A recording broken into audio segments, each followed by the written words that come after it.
Comment se porte le village et, je sais pas, bon, je vais d'abord dire Etoua-Meki. Oui, c'est bien un village, Etoua-Meki. Je dis parfois que c'est en même temps une chance que d'avoir son village en plein cœur de la ville, de la capitale, notamment de ce pays. Mais c'est également parfois un désagrément parce que nous aurions aimé nous aussi avoir des champs. Déjà que Etoua-Meki, il y a quelques décennies, lorsque moi j'étais jeune enfant, était couvert de champs de cacaoyers. Et des champs qui étaient d'ailleurs très très productifs. Et qui ont disparu aujourd'hui. Qui ont disparu complètement pour laisser les citoyens s'installer. Donc le quartier se porte bien et Etoua-Meki se porte très bien. Etoua-Meki se porte très bien, Sa Majesté. On va aller de point fouet dans le vif du sujet. L'émission c'est à la découverte du Cameroun. Il est question de découvrir le Cameroun parce qu'on se rend compte que nous habitons les quartiers et parfois nous portons les noms dont nous ne connaissons même pas la signification. Donc il faille commencer aujourd'hui à d'abord, que veut dire ou alors que signifie le village Etoua-Meki? Tout simplement, Etoua-Meki veut dire la mare de sang. Ce nom découle d'une histoire qui s'est déroulée dans ces lieux au début des années 1900 sous la colonie allemande. Il s'avère que certains chefs, Mvogada notamment, parce que je suis du clan Mvogada, s'étaient rebellés contre l'autorité allemande. N'est-ce pas? Les chefs trouvaient que cette autorité était devenue un peu plus envahissante et qu'ils n'avaient plus la main mise sur leur population. Donc cette révolte a conduit à une rébellion, une révolte qui s'est manifestée de manière, comment dirais-je, violente. Et par la suite, ces chefs, ces meneurs ont été arrêtés, n'est-ce pas, condamnés, jugés et condamnés à la peine capitale.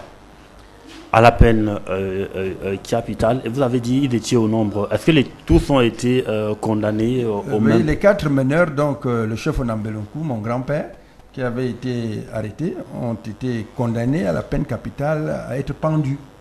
Et c'est justement le jour de la pendaison, au moment où les geôliers les sortaient des cellules, oui. On peut s'expliquer ainsi. Onambelonkou, qui était déjà un gaillard, un homme fort, n'est-ce pas, il s'est défait de sa garde et puis il a pu s'enfuir. Mais les 3 autres ont été pendus, vous et coup. Et alors le gouverneur allemand a dit que celui-là qui est parti, il faudrait le retrouver et ramener la tête. C'est-à-dire qu'il avait sa tête a été mise à prise. Voilà. Et ce qui fait que des tirailleurs ouest-africains, notamment, parce que d'après l'histoire, c'était des tirailleurs ouest-africains, qui s'était lancé à sa poursuite. 2 mois plus tard, ils l'ont surpris, n'est-ce pas, et dans une bagarre, n'est-ce pas, parce que il a fallu ouvrir les armes à la main, la bagarre, il a été tué et il a été décapité. Donc c'est à partir de ce moment que les tirailleurs ayant emporté le corps, la tête, sur le gouverneur, n'est-ce pas, qui se trouvait justement où se trouvent les archives nationales actuelles. Oui, au niveau du ministère des Finances. Et Etoua-Meki faisant partie de l'époque de la zone que l'on appelait Djungolo, le reste du corps, n'est-ce pas, gissait dans une mare de sang. Donc, en Ewondo, en Béti, ça veut dire Etoua-Meki, la mare de sang. Donc, au lieu de Etoua-Meki, c'est-à-dire E-T-O-G, Meki, quelqu'un a mis le A à la place du G, c'est devenu Etoua-Meki. Alors, en réalité, Etoua-Meki, c'est Etoua-Meki, qui veut dire la mare de sang, et le sang, n'est-ce pas, de Onambelonkou, mon grand-père. Parce que Onambelonkou est le père de Fouda Onambele, qui est mon père. Donc je suis le petit-fils d'Onambelonkou. Désormais, on ne dira plus Etoua-Meki, on dirait tout simplement Etoua-Meki. En principe, oui. Mais le nom, vous savez, l'histoire est têtue. C'est pas le premier nom déformé, hein, que ce soit parfois des noms de personnes ou des noms de villes. Il suffit qu'il y ait un lapsus. Et puis, ça reste comme ça. Donc, nous acceptons que ce soit Etoua-Meki qui est connu. Puisque c'est déjà, c'est déjà devenu culturel. Voilà. Il est difficile. Alors, auditeur, auditrice, il est désormais important de connaître que Etoua-Meki était Etoua-Meki. ou d'où la différence. Ça veut dire que la différence se situe entre le G qui est parti pour être remplacé par le A. Elle nous a rejoint, elle, c'est Brenda, c'est une jeune entrepreneuse, elle fait dans l'entrepreneuriat. Bien le bonsoir. Bonsoir Claude, bonsoir à Sa Majesté, bonsoir à tous les auditeurs qui nous écoutent à l'instant. C'est un véritable honneur pour moi d'être ici puisque je représente notre petite structure. C'est un honneur, merci. Merci. Est-ce que avant que Sa Majesté nous donne les significations, les explications que vous venez d'entendre, connaissiez-vous l'histoire de Tomeki? Non, pas du tout, pas du tout. Avant qu'il ne prenne la parole, bon, je connaissais pas et c'est vraiment édifiant. Comme ça, je sais qu'au sorti d'ici, je pourrais dire que ah non, je connais l'histoire de Tomeki. Donc, c'est passionnant. Et je me rends compte que c'est passionnant. C'est plutôt intéressant. Alors, Sa Majesté, puisqu'on parle de la mare de sang, est-ce que c'est possible aujourd'hui de retrouver le lieu où gisait cette mare de sang? Il faut dire que Tomeki fait partie d'un ensemble de quartiers qui, au début des années 1900, avait plutôt pour nom Djungolo. Ah, Djungolo. Voilà, donc, toute cette zone qui englobe aujourd'hui la rue Seper, les quartiers Ligue-Sono, le quartier Fouda, les quartiers Ligue-Joa, les quartiers Lonkak, toute cette zone s'appelait Djungolo. Bon, donc, au moment où cet événement triste a eu lieu, n'est-ce pas, à Djungolo, le lieu précis ne nous a pas été indiqué. Mais ce que nous savons, c'est que vous voyez la nouvelle route de Tomeki qui va de la boulangerie Select, n'est-ce pas, au pont sur le Fundi. Donc c'est à quelques enclavures, n'est-ce pas, du pont qui va à Ligue-Joa quand vous sortez de la Tomeki. Nouvelle route, oui. N'est-ce pas, j'ai installé récemment des vendeuses de planches. N'est-ce pas? Au niveau du dépôt de planches. Au niveau des planches. Mais c'est en haut, en contrebas, n'est-ce pas? Le vendeur, les planches sont en contrebas. Mais c'est en haut, il y avait un grand baobab à cet endroit. Et c'est un oncle qui m'avait dit que c'est justement à cet endroit-là. Parce que justement, le Nambelonkou, pendant que les 2 mois où il était recherché, s'abritait sous ce baobab-là. Et c'est là qu'il fut surpris. Donc je crois que j'ai eu la chance de voir le baobab quand j'étais tout jeune. Bon, ben. Aujourd'hui, il a disparu, il était tombé. Donc c'est à cet endroit-là exactement que Nambelonkou fut surpris et où il a été décapité. Où il a été décapité. Alors, Sa Majesté, est-ce qu'il y a des initiatives qui sont prises pour, par exemple, la construction d'une stèle ou alors pour rendre ce lieu un lieu mémorable? Bon, vous savez, habituellement, on le dit, l'histoire africaine est une histoire orale. Et parfois, les actes tels que celui que vous évoquez, n'est-ce pas, la matérialisation d'un lieu symbolique comme celui-là n'a pas toujours été dans nos habitudes.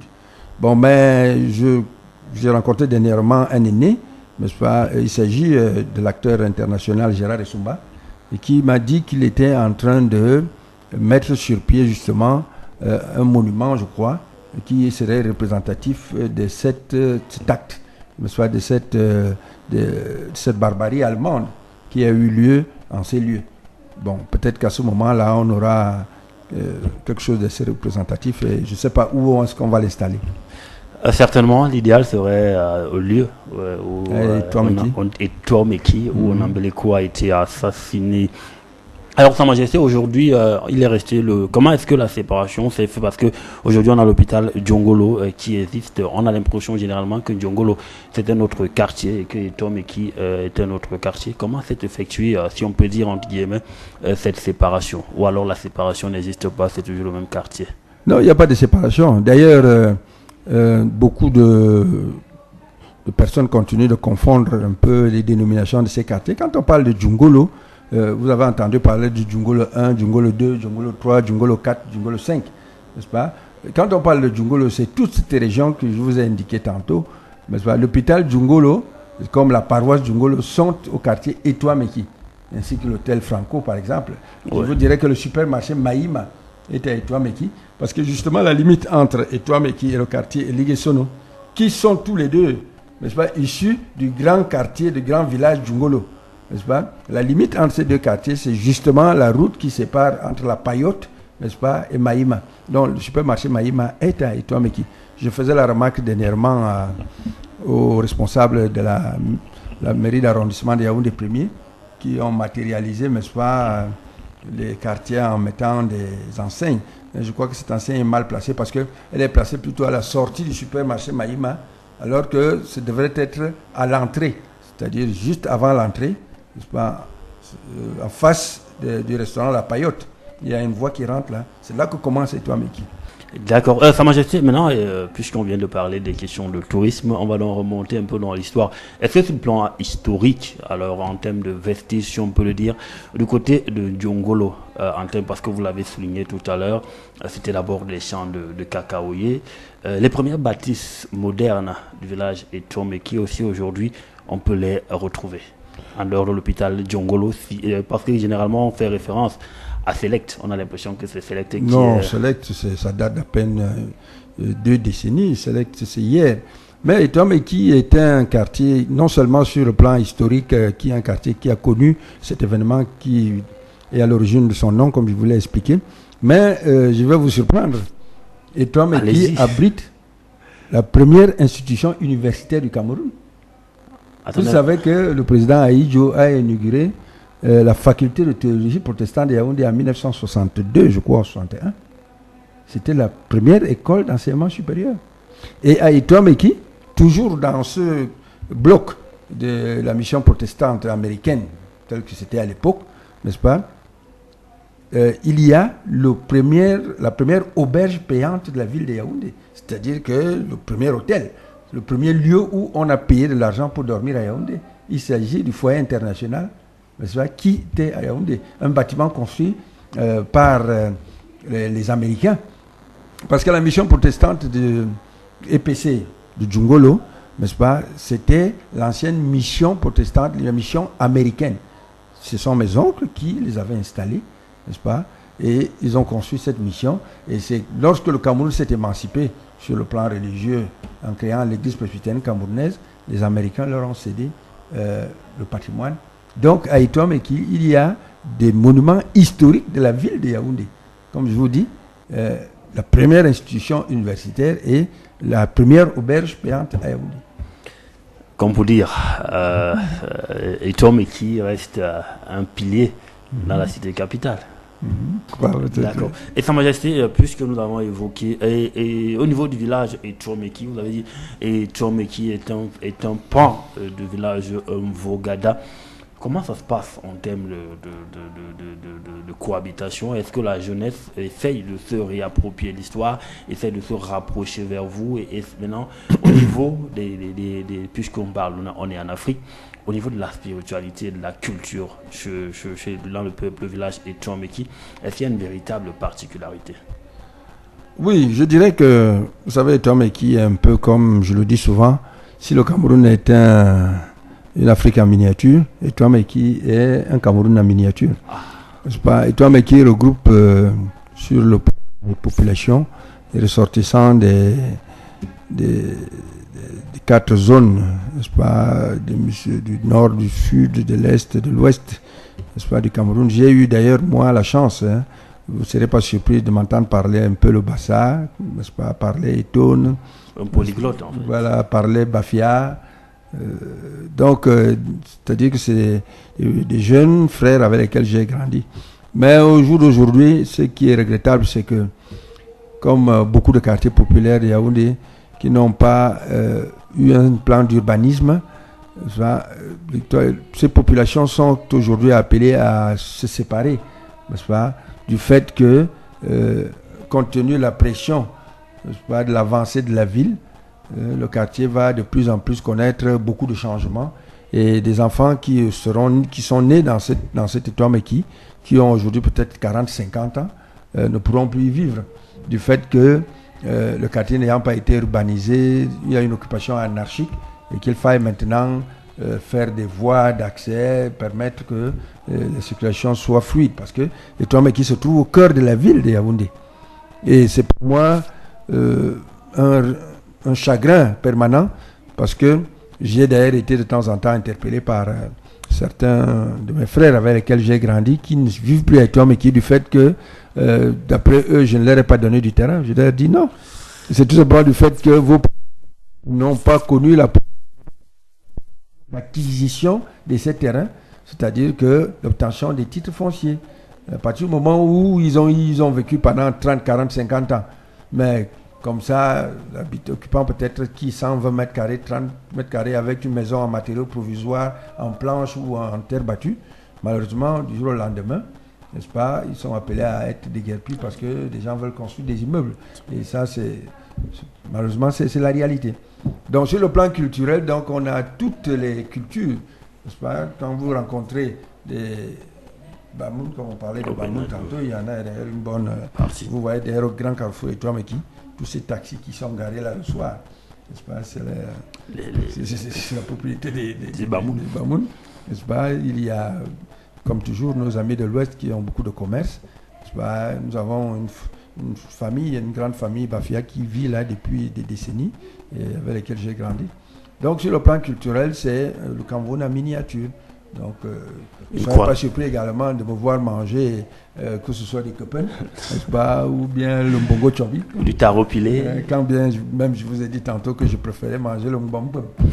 C'est les réalités, c'est ça sur le plan culturel. Mais est-ce qu'il y a des initiatives qui sont prises au niveau de la chefferie pour de temps en temps expliquer à la jeune génération l'origine de ce nom du village et Tomeki de temps en temps? Oui, j'ai eu l'occasion maintes fois. Vous savez, je suis le chef de ce village depuis bientôt 23 ans.